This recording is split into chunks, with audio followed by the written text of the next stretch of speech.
appreciate the introduction for Stanley Meyer this evening, for this evening's workshop. Stanley Meyer is a businessman and a freelance inventor and lives in Grove City, Ohio. His scientific and engineering background covers many fields of endeavors, including heart monitors for the medical profession, the validator system for the banking institutions, the NEVEX and ACTAR system for the oceanography field, and the EBIT concept for Star Wars, to mention a few. And now, Mr. Meyer has developed a water fuel cell technology to help solve the energy crisis. Many energy patents have been granted to him over the years, and Stanley, to name a few of these patents, have founded and served as chairman of several high technology businesses and co-sponsored other business activities in the international marketplace. While continuing to set up the water fuel cell business and inventing, Mr. Meyer has begun working on a book entitled With the Lord There is Purpose, describing his spacewalk with the Lord to fulfill end-time prophecy. He continues his speaking engagements throughout the world, and he is also the recipient of 4 awards of merit, including from Who's Who of American Inventors in 1990 and 1992, Who's Who of Entrepreneurs USA in 1991 and 1992, and Who's Who of American Inventors of the Year in 1993. He has authored several international publications and has been a requested speaker for a number of organizations, including the 1989 Safe International Congress for Free Energy in Einsiedeln, Switzerland, the 1990 International Extraordinary Science in Colorado Springs, Colorado, the 1991 International Global Clean Energy Congress in Geneva, Switzerland, and the 1991 International Global Science Congress in Dayton Beach, Florida. And now I'd like to introduce you to Stanley Meyer.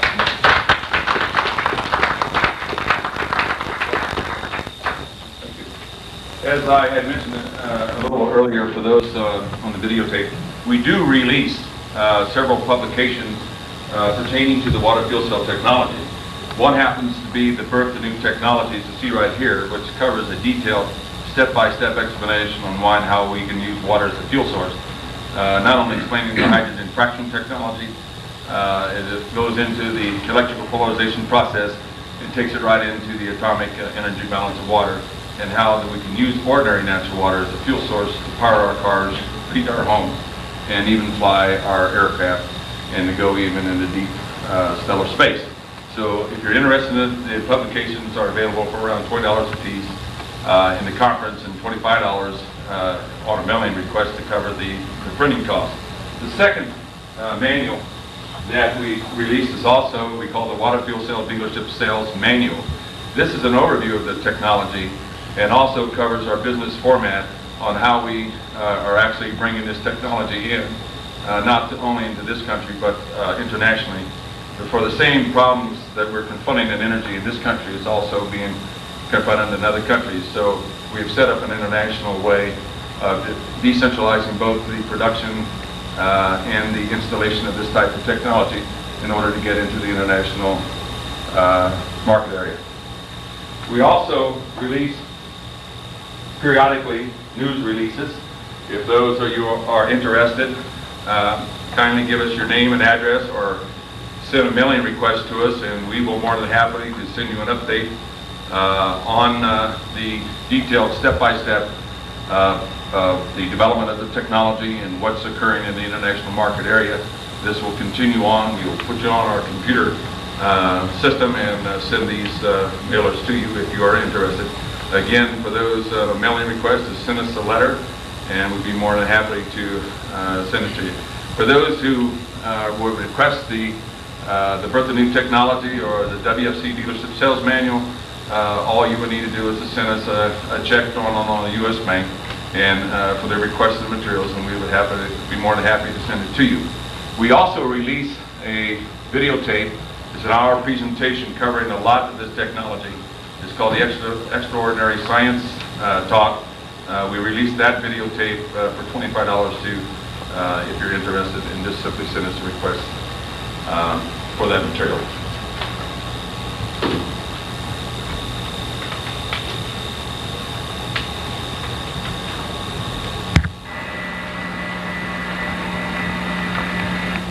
A car that runs on water instead of gasoline. Can it be true? Well, inventor Stanley Meyer made an announcement today in Colorado Springs.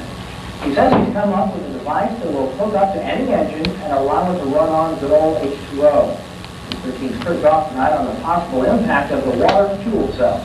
Next, Stanley Meyer says the answer to dependence on foreign oil lies all around us. Seawater, tap water, and rainwater.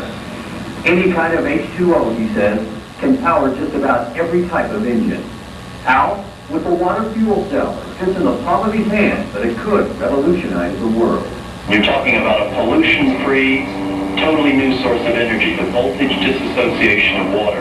The fuel cell converts water into a gas, hydrogen oxygen, which is released in the form of thermo-explosive energy. So the water fuel injector simply replaces the spark plug. We hook it to a hydrogen computer system which regulates and meters the flow going into the injector. It processes the water in such a way to release its thermo-explosive energy. And the tubular array exciters or voltage zones are immersed in natural water, forming the water fuel cell. Once energized, the gases are quickly generated on demand, releasing energy in the form of hydrogen gas that is 2.5 times more powerful than gasoline. Once the fuel cell meets the energy demand, switch off the voltage zone, terminating the gas. You are now with, in true scientific terminology, the ability of burning ordinary water under controlled means. The temperature produced exceeds 2,500 degrees Fahrenheit. The quenching circuit prevents anti-spark back while hydrogen gas is rendered safer than natural gas. Increased voltage on demand increases flame size, increases BTU capacity. The heat energy shown is 2.5 times greater than that of gasoline and burns 3 times faster. Because of this, the gas energy can now be used to run your car on water.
Let's get back on land atop our news here at 6 o'clock. An age-old dream becoming a reality. A local inventor has discovered a way, hear this, to use water to run your car. It's a major breakthrough that will no doubt make motorists happy. And as Ralph Robinson explains, the Pentagon is also showing lots of interest in this project. Water has always been considered a precious commodity, but Stan Meyer's invention may make it even more valuable. He has developed what's called a water fuel cell. It has taken the place of his old gas tank. The water fuel cell breaks down water molecules into oxygen and hydrogen. The hydrogen is used to run his dune buggy. I don't care if you use rainwater, well water, city water, ocean water. If you don't have any fresh water, go ahead and use snow. If If you don't have any snow available to you, they use salt water because there's no adverse effect to the fuel cell. Meyer started working on this project 4 years ago. He's not a scientist. He isn't even a chemist. And in fact, he never graduated from college. Myers was determined, he says, to design something to protect this country from oil embargoes. And we have calculated that if we take the dune buggy from Los Angeles to New York, we would roughly use 22 gallons of water. The Pentagon flew a lieutenant colonel in last week to look at Meyer's invention. There was talk of possibly using it in the Star Wars defense program and to run Army tanks. Myers is currently perfecting a water fuel cell for cars. It will cost about $1,500. He says it won't need any maintenance and you won't have to replace it. It'll be at least 2 years before the fuel system goes into mass production. The day it happens will be one the fuel industry hates, but it'll put a smile on the face of those who've had to say at one time or another, fill her up. I'm Ralph Robin.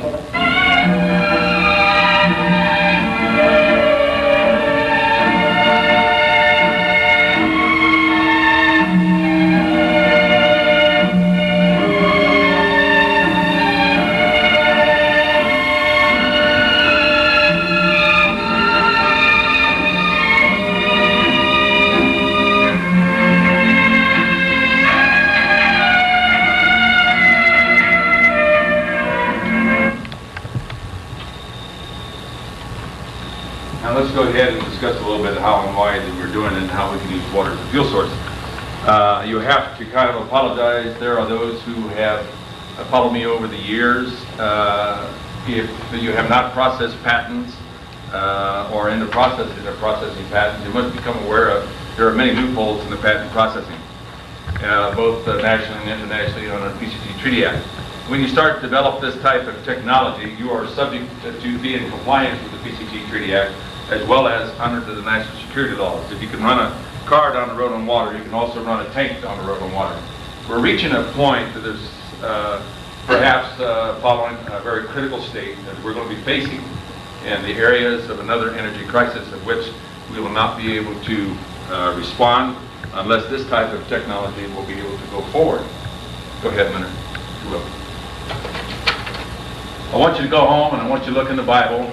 Technology do use water as a fuel source. It's prophesied in the scriptures. Look in the King James Version of the Bible. Look up Job 38, verse 22 and 23. When the Arab threw the embargo in the United States, I was very actively engaged retailing truck parts, making over $1 million a year. Actually, $20 million across the board. When the Arabs threw the embargo on the United States, it alarmed me that a little country over the Mideast could actually cripple the United States.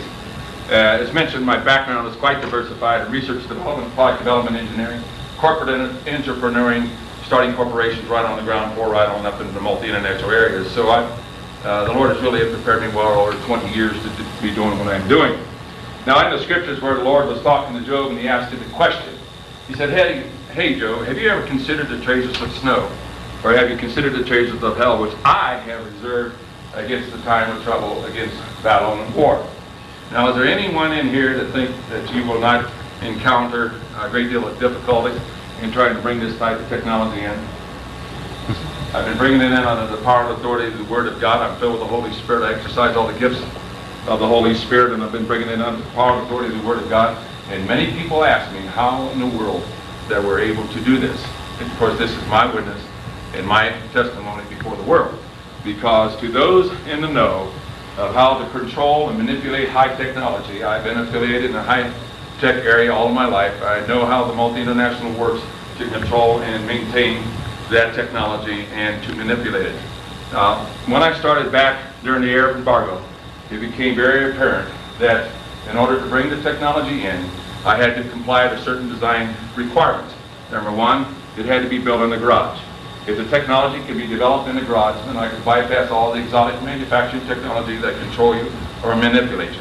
In other words, if the scientists would invent a chemical to increase the efficiency of the solar cell, but if Exxon or Atlantic Richfield would have, or let's say Exxon would have control of the wafer, then in fact that technology could be blocked going into the marketplace. So by building and developing the technology in the garage environment, then I have the abilities to bypass that type of control that they be put upon you. It's not only in the process of running the car and demonstrating the fact that we use the water as a fuel source, it has to be demonstrated in a way that is legally protected, not only for this country, but for that of other countries. When we started to file the patents on the processing of the technology, demonstrated under 35 U.S. Code 101, if some of you may know, it says demonstrate operability. We went opposite the electrolysis process. I will assure you the United States government was no longer going to issue the patents unless we can demonstrate to them fully the operation, the mode of operability of the technology. And whenever you file patents, never file patents on over unity, you will never get them. File your patents on the mode of operability for those of you who seek to develop high technology. Always go for mode of operability and never go for over unity. If you do, you'll never receive your patents, but you can obtain your patents on the mode of operability. So the Lord started dealing with me. I went in my office laboratory. I did an analysis of why we had an energy problem based on my scientific background, and I said a simple prayer. I said, God, I love my country. It's the greatest country in the world. For you see, I've been all over the world, and I know and I value America. And I said, I love my country. It's the greatest country in the world. If you help me put a power supply in the country, then I'll do anything you want me to do. For you see, I know the controls and all the various loopholes of manipulation to control high technology, and it was going to take the faith directed unto the Lord in order to accomplish it, or otherwise it would never be done. When I did an analysis as to the energy problem, I realized that something happened in this country, that even the experts never anticipated. What took place was that the oil pressure in our existing field started dropping. So much, in fact, that we started importing around 5% of foreign oil in around 65. In an interim period of 10 years, we went up to 40% of dependency on foreign oil, and this is where the President of the United States said that we must come up with an alternate energy source if our economic base was to survive. We have not reversed that dependency. We're now well over 63% of dependency on foreign oil in order to maintain the industrial base of this country. Now, it's not a question if or when that oil is going to be cut off. There are many governmental agencies, this country and other countries that verify that the pressure is dropping in the airfields just exactly as they have been dropping in the U.S. fields, but they're dropping 3 times faster than occurred in the United States. You cannot continue to bring the oil out and expect it's going to be there forever. We know we have roughly about 8 years of supply of oil coming out of the Mideast in order to maintain the industrial base. Now, you and I are all in the same boat.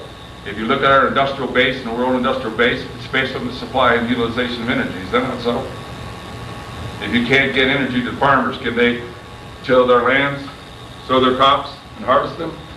I was pulled in a closed-door meeting in Columbus, Ohio, when the Columbia gas system informed the industrial leaders of the state of Ohio that our gas was being cut off 100%. I saw some of the richest and most powerful men and industrial leaders in the state of Ohio popping pills, and I thought they were going to have heart attacks. Because what they told us was that without any gas or any energy, we cannot make a product, right? And if you can't make a product, can you make profit? And if you can't make profit, do you pay your bills? The bigger you are, the harder you fall.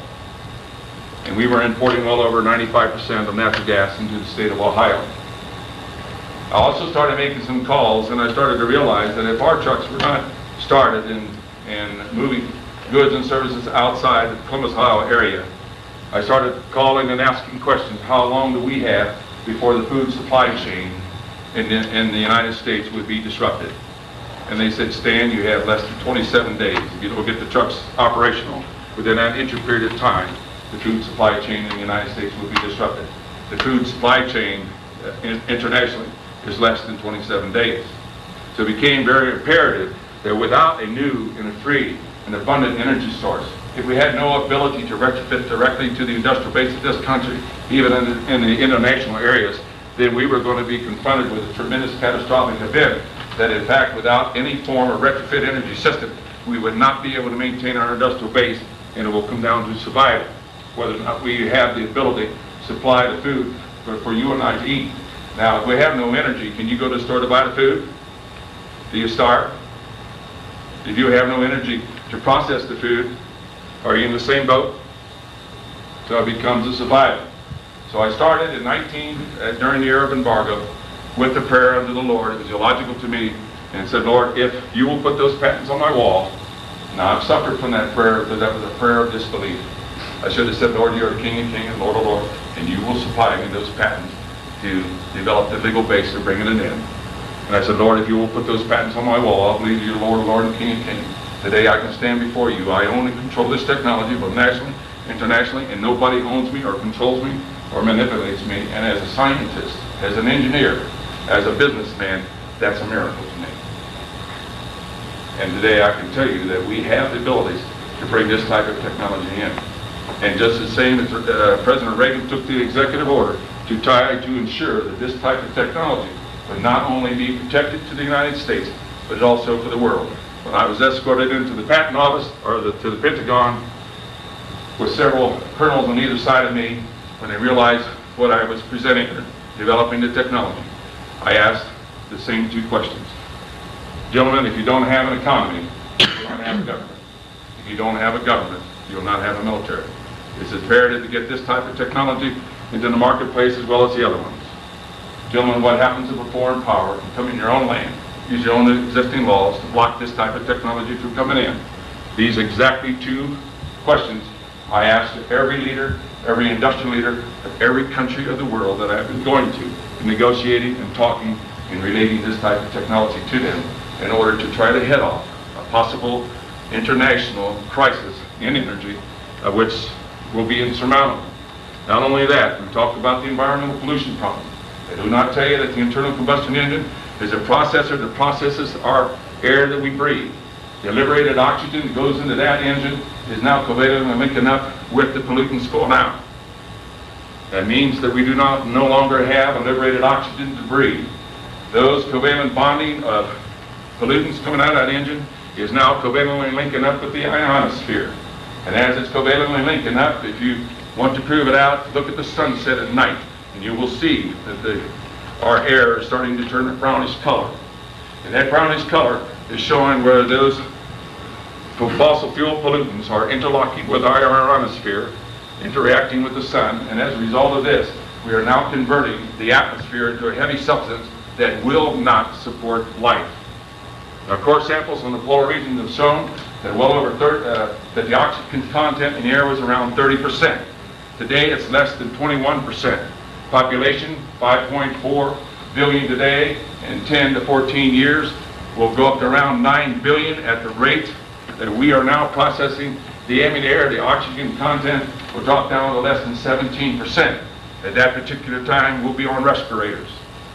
The technology being developed was not only to eliminate the pollution, the fossil fuel pollution, and run it off of water, but also be able to process the air in such a way that we can revitalize the energy levels of the atmosphere to take it back to the original position prior to the Industrial Revolution. Now, we've been doing and developing this technology in a way as a retrofit energy system. In other words, what good is it to put it into home heating if you have no fuel source to be able to run the trucks and operate the automobiles? What good is it if you don't have an energy source that you cannot put into industry and maintain the industrial base? What good is it, for example, if you cannot be able to maintain aviation? You know, during the Arab embargo, we also was confronted with another problem.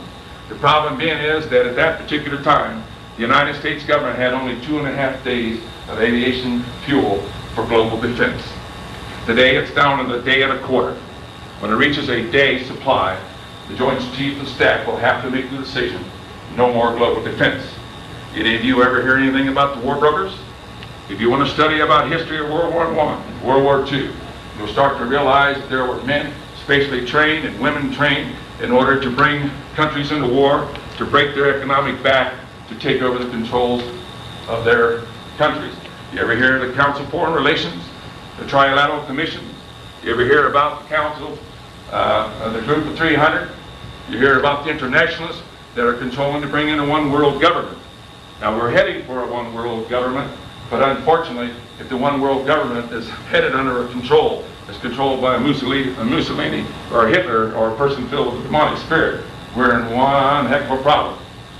If that democratic society of the world government would be a representative of each country in the world, then in fact we could be able to stabilize as people upon the earth. The attitude that the multi-internationalists is to come up with zero growth, industrial growth, zero population growth. When I was making a presentation in Geneva to 52 nations there, I was blocked in presenting this technology not because of the viability of the technology, because the international attitude is they do not want industrial growth to be maintained.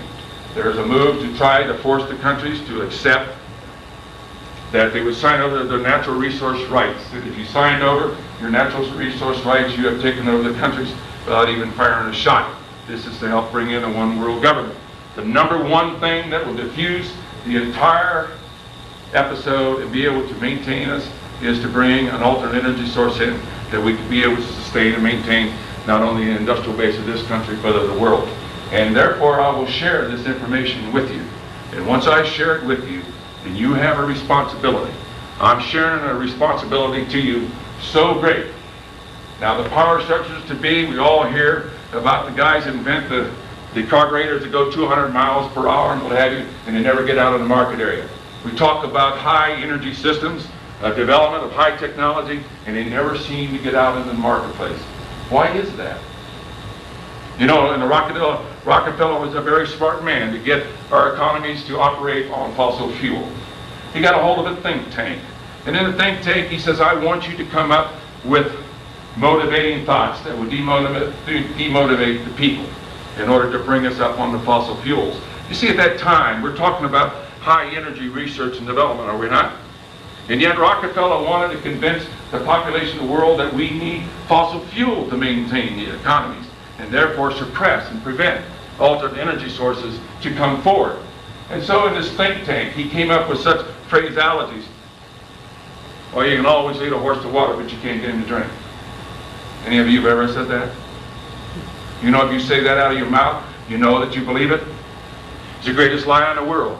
If you lead a horse to water and he doesn't want to drink, I'll assure you that if you stake him about 4 feet away from the water in 2 days flat, he'll try to break the rope to get to the water.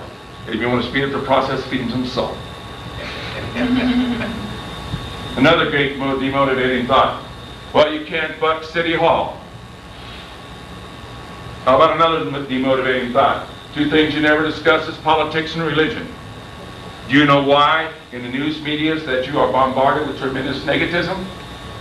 Because they had found out the physical, psychological makeup of the individual is such that if you receive so much negativism, you turn it off. Do you know that if our forefathers and our grandfathers would awaken out of their graves and see what's taking place in our country today, do you know what happened? They would grab their arms and go to Washington, D.C. and clean out our government. Absolutely. The negativism that's presenting to you is the process of desensitizing you to allow such atrocities to take over. And if you don't think that there are people in the world that do not want America to stand, you know why? Because the Constitution in the United States, the Bill of Rights, says as free people we have ability to enjoy certain inalienable rights that was given to us by God. And unfortunately there are some people who does not want us to continue to enjoy the freedom that our forefathers fought. And when I turned and said, I will do this, Lord, it had to be by faith. Because I was given a great gift. That gift was to be raised under freedom. Now let's see how we can use water as fuel. Because the greatest thing that all political leaders fear, that you and I would come together in one accord. That if you and I would come together in one accord, no political system in the world, no multi-internationalist groups could defeat you. Look what happened to Russia after 70 years. They said, so we no longer want communism. We're tired of the KGB killing our people, torturing our people. And said, enough is enough. And that's why you receive the negativism. That's why in these conferences that they will try to promote and try to tell you that you have not the power or say-so in our government. And I want to tell you that under the Constitution of the United States, read it. For it gives us the ultimate power to be able to determine the destiny and the strength of our country. And how I'm bringing this technology in, it can't come through the multi-international structures. If I would sign over this technology to General Electric or Westinghouse, then we'd be taken over within 24 hours. If you think you got political pressures in the United States government try to negotiate with the military. For their political pressures is great, and they cry out. And you know, when the Arabs came to me and offered me $1 billion, cold cash, simply to stop on the technology, and when I said no, I will not do this. And he said, you will be stopped. And I said, why is that? He said, because the apathy of the American people is such that they will not come behind you. And for a long time, that statement stood out. But I will assure you, today, not only in the United States, but in the world, that they're coming together in one accord and say it's enough. Because if we do not reverse this, I've recently come back from Sweden. Their entire force are dying. Why? Because the pollutants that's going in the air, covalently linking up with the ionosphere, is decreasing the light intensity coming into this atmosphere. And as a result of this decrease in light intensity, bacteria is now allowed to grow, which is now causing blight, which is now starting to kill our trees. Go over and look in the black forest that even the trees and their roots are dying. We are on a planet which is our spaceship. And if we do not reverse, if we do not come together in one accord, then I would say, gentlemen, that we will not survive. Now, when we show this technology, you must now make the decision whether or not you come together in one accord and try, and we can do it, to come together, keep this country strong, as well as to protect it. And when President Reagan was advised of this technology, he turned against the multi-internationalists and said, do not block or do not allow this technology to go forward. And he wrote the executive action to ensure that this technology would not only be protected for the United States, but also to be protected for the world. And it's amazing to me that we have the abilities that we can proceed on. Go ahead. The first thing, and always been the first objective, and always will be the first objective in developing the technology, you must legalize it first and then bring it in. Many inventors blow their ego, they get to their Achilles heel to try to obtain the information, not for the benefit of you and I, but at the benefit of control or manipulation or suppression of that technology. So when you develop your high technology, you do everything possible. The prime objective is to legalize the technology. When you receive that gold seal and that little red ribbon, it says that you have complied with the laws of the land. Is it not so? It's not what Stan Meyer says. It's what is now been legalized. And if there's any question of operability of the technology under the law, whether they have, they'll pull you under U.S. Code 35 U.S. Code 101 and show operability. And when we showed operability of this technology, then it became a great concern to protect this technology for all the countries as well as the United States. So as I move, there are many people who have seeked to try to cause me to stumble, have tried to seek to suppress me, has tried to seek in many ways, but the Lord has always allowed that we can proceed on with the technology. As we're legalizing the technology, I'm subject to the national security laws of this country. I'm also subject to the national security laws of other countries under the PCT Treaty Act. Other countries who now are informed of this type of technology is requesting that this technology would also be protected for their countries. For you see, if this type of technology is restricted from those other countries, then their entire economic base could collapse. You know, if you can use water as a fuel source to maintain an industrial base of one country, but if it's blocked in another, you can drop the prices on your goods and commodities, and therefore the other country cannot be able to sustain itself. Unfortunately, there are those who seek the power controlled by greed, right? And seems to have the desire to control man under greed. It's a form of a sickness. And unfortunately, in my many battles, we've had to overcome this type in order to bring this technology out. So you'll have to forgive me for those who feel that I should have brought the technology out further. I had to be in compliance with both the U.S. and the national security laws and the PCT Treaty Act in order to get around the loopholes that are set there not for you and I, but set there to control and manipulate the high technology. And so, if you never violate that prime directive, you can bring it in. Go ahead. Water is fuel. You know, how many of you here today have driven a car here? Any of you driven cars at all? Do you realize that when you're driving on gasoline, do you know that you're running on a hydrogen? You know that if you look at the chemical equation of gasoline, you will find out the hydrogen atom is attached to the carbon atom. Is not so? And basically, in the highest octane of gasoline, you have roughly about a half a pound of hydrogen to it. Now, water, on the other hand, is 2 to 1. 2 hydrogen atoms to 1 oxygen atom. Is it not so? How many pounds of hydrogen do we have in water? You find out by the atomic weight is around 1.7 pounds of hydrogen in water. I had the most scientific compilation study on hydrogen that's ever come out of the scientific world from NASA. Did we not propel the Columbia spaceship by hydrogen and oxygen?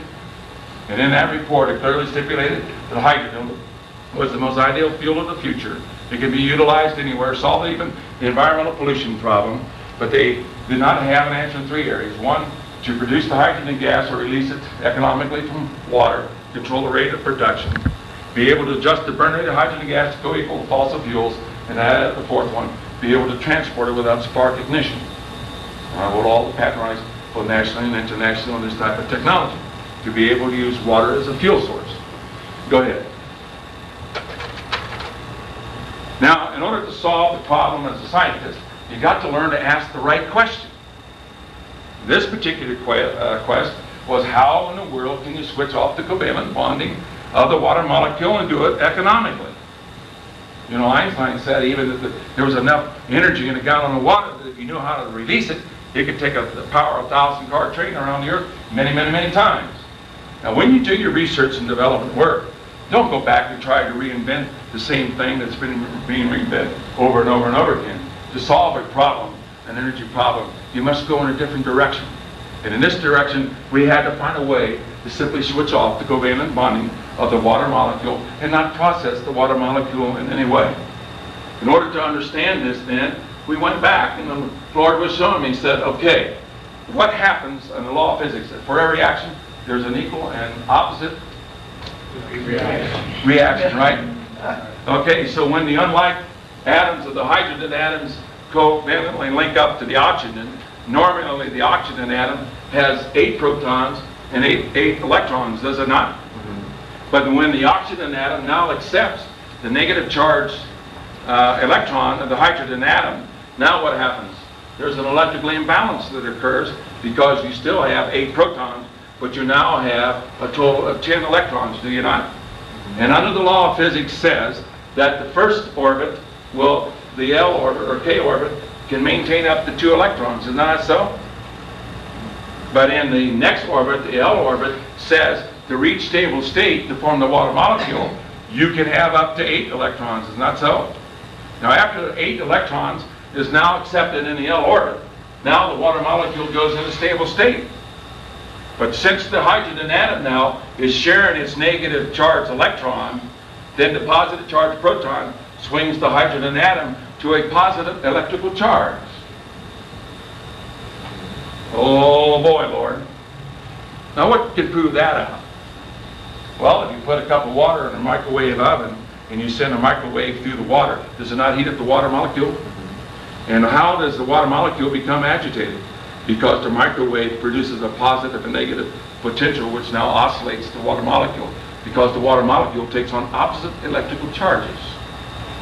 Now, when this negative electrical charge is now formed, that negative charge is now formed equivalent to the 2 shared negative electrons, is not so? That under the law of physics, that for every action there's a equal and opposite reaction.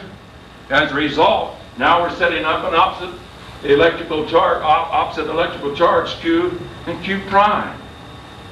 Now the next question is asked, is there an electromagnetic field that exists between the oxygen and the hydrogen atom? And the answer is no. For you see, when the oxygen atom accepts the negative charge electron of the hydrogen atom, these electrons pair together, and as a result, cancels out the electromagnetic field, and the oxygen atom does not take on an electromagnetic charge. Oh boy, Lord, this is getting good. Then it became very obvious then that all I had to do was go opposite to the electrolysis process. Shut off the flow of amps and expose the water molecule to a high pulse voltage field. Go ahead.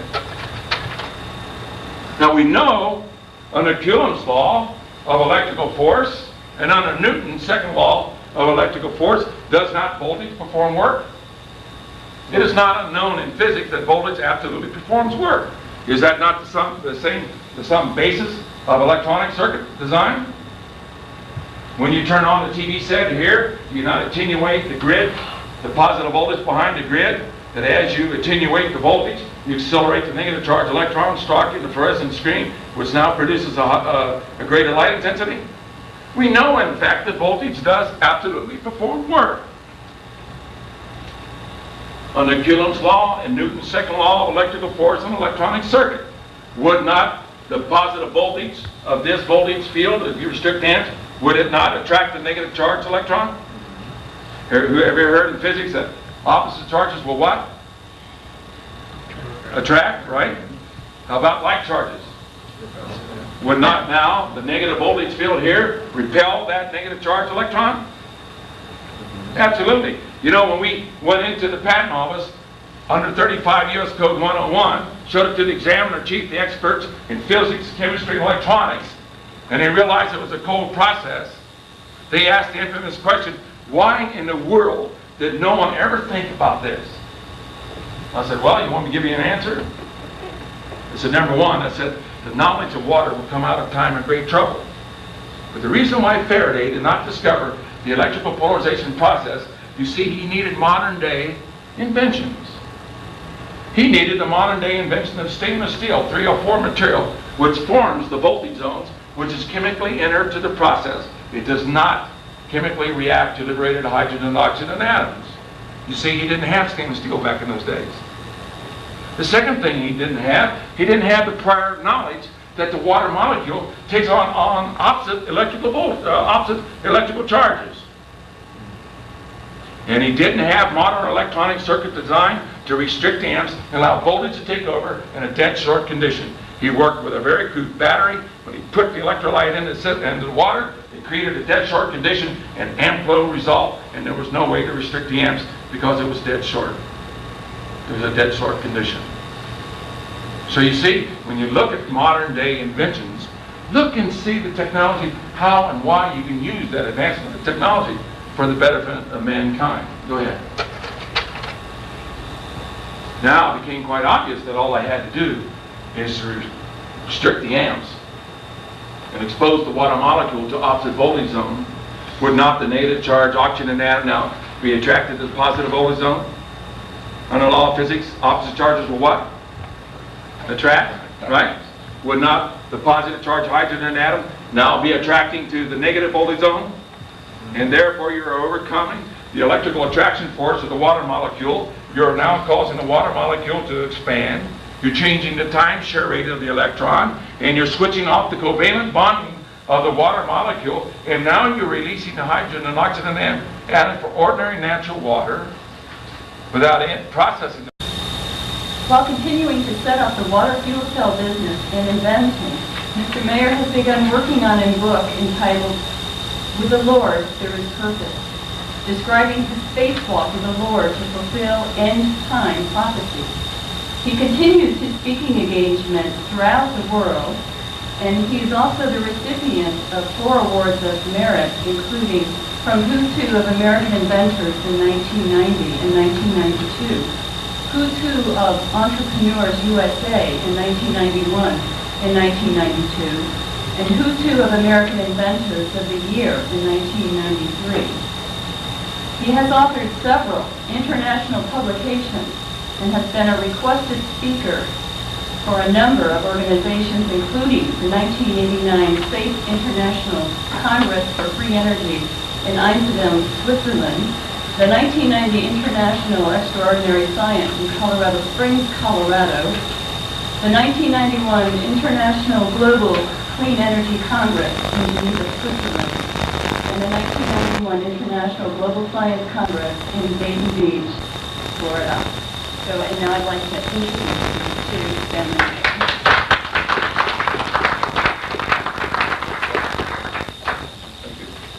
As I had mentioned a little earlier for those on the videotape, we do release several publications pertaining to the water fuel cell technology. One happens to be the birth of new technologies, you see right here, which covers a detailed step-by-step explanation on why and how we can use water as a fuel source. Not only explaining the hydrogen fraction technology, it goes into the electrical polarization process and takes it right into the atomic energy balance of water, and how that we can use ordinary natural water as a fuel source to power our cars, heat our homes, and even fly our aircraft, and to go even into deep stellar space. So if you're interested in it, the publications are available for around $20 a piece in the conference, and $25 on a mailing request to cover the printing cost. The second manual mailing request is send us a letter, and we'd be more than happy to send it to you.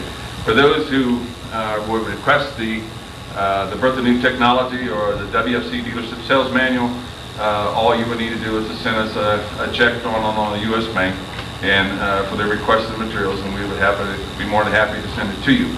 We also release a videotape. It's an hour presentation covering a lot of this technology. It's called the Extraordinary Science Talk. We released that videotape for $25 too, if you're interested, and just simply send us a request for that material.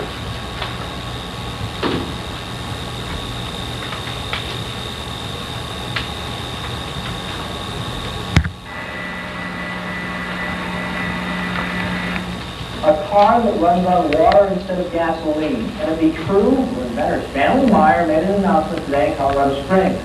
He says he's come up with a device that will hook up to any engine and allow it to run on good old H2O. Mr. King's heard off tonight on the possible impact of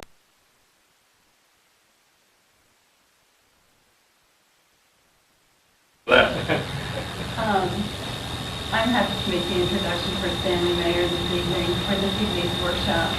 Stanley Meyer is a businessman and a freelance inventor and lives in Grove City, Ohio.